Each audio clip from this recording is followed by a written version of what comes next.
Back here in Indianapolis, central Indiana, even though you're taking a live look now, you know, the skies are clear, it's sunny, it's hot, it's warm outside. But Lindsay, we are also expecting some storms here in our area. Yeah, we're seeing some up near Hartford City, so just to the north of Muncie. It's going to be a little bit of a rocky late afternoon, evening. So we're going to get you updated on the storm timeline for the rest of your afternoon. But going back to that hurricane, it is still impacting places potentially like Bermuda in the next 24 to 48 hours. This is what that looks like on satellite right now. The storm that's still churning in the very warm Atlantic Ocean waters, and it is still gaining that momentum. Right now, the storm is packing a punch, as it is still considered a Category 4 storm with wind gusts that have been in excess of around 130 miles per hour. So certainly just a very active storm, as it will continue to track off to the north and eventually going to be moving off to the northeast closer to Bermuda. So I wanted to break down this tropical track over the next several days. Still expected to stay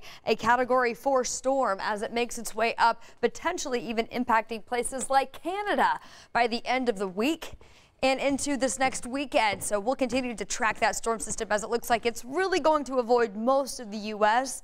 We'll watch that storm over the next several days. In the meantime, back closer to home, we have had some very heavy downpours developing, especially across the northern tier of the state. Even a severe thunderstorm warning issued just after 9 o'clock this morning up to the north of Wabash. But check this storm out here. This has really exploded as this boundary moves into a very juicy atmosphere. So much energy to work with. As soon as one of these storms pop, it essentially just explodes. That's why we're seeing so much lightning just to the south of Hartford City. And looking within that storm, the potential is there that we could see some hail developing as well. Just again, south of Hartford City, going to be tracking off to the south and to the east. And where that rain-cooled air is moving, we've got this gust front. That's what this green line represents. Really not a lot of rain associated with that, but more so a very strong ripple in the atmosphere, creating what this looks like a line of rain on radar. But it's just some very gusty winds moving through Richmond, Wayne County into Henry County as well. So we've got the very typical stormy setup ongoing out there right now. And that bigger picture shows us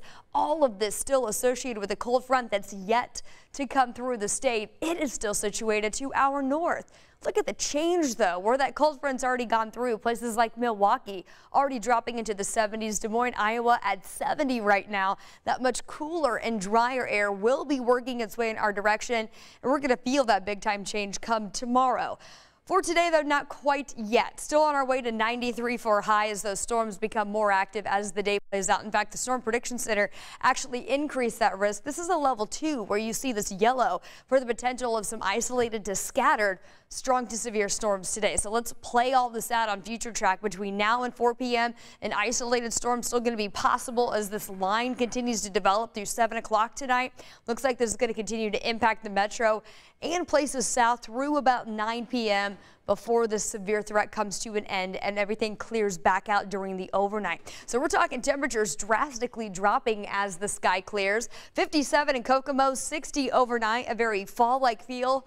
For the first day of fall tomorrow, we start off near 60, a high just near 70, which is below average. Even at this point in the season, we should still see highs around 76.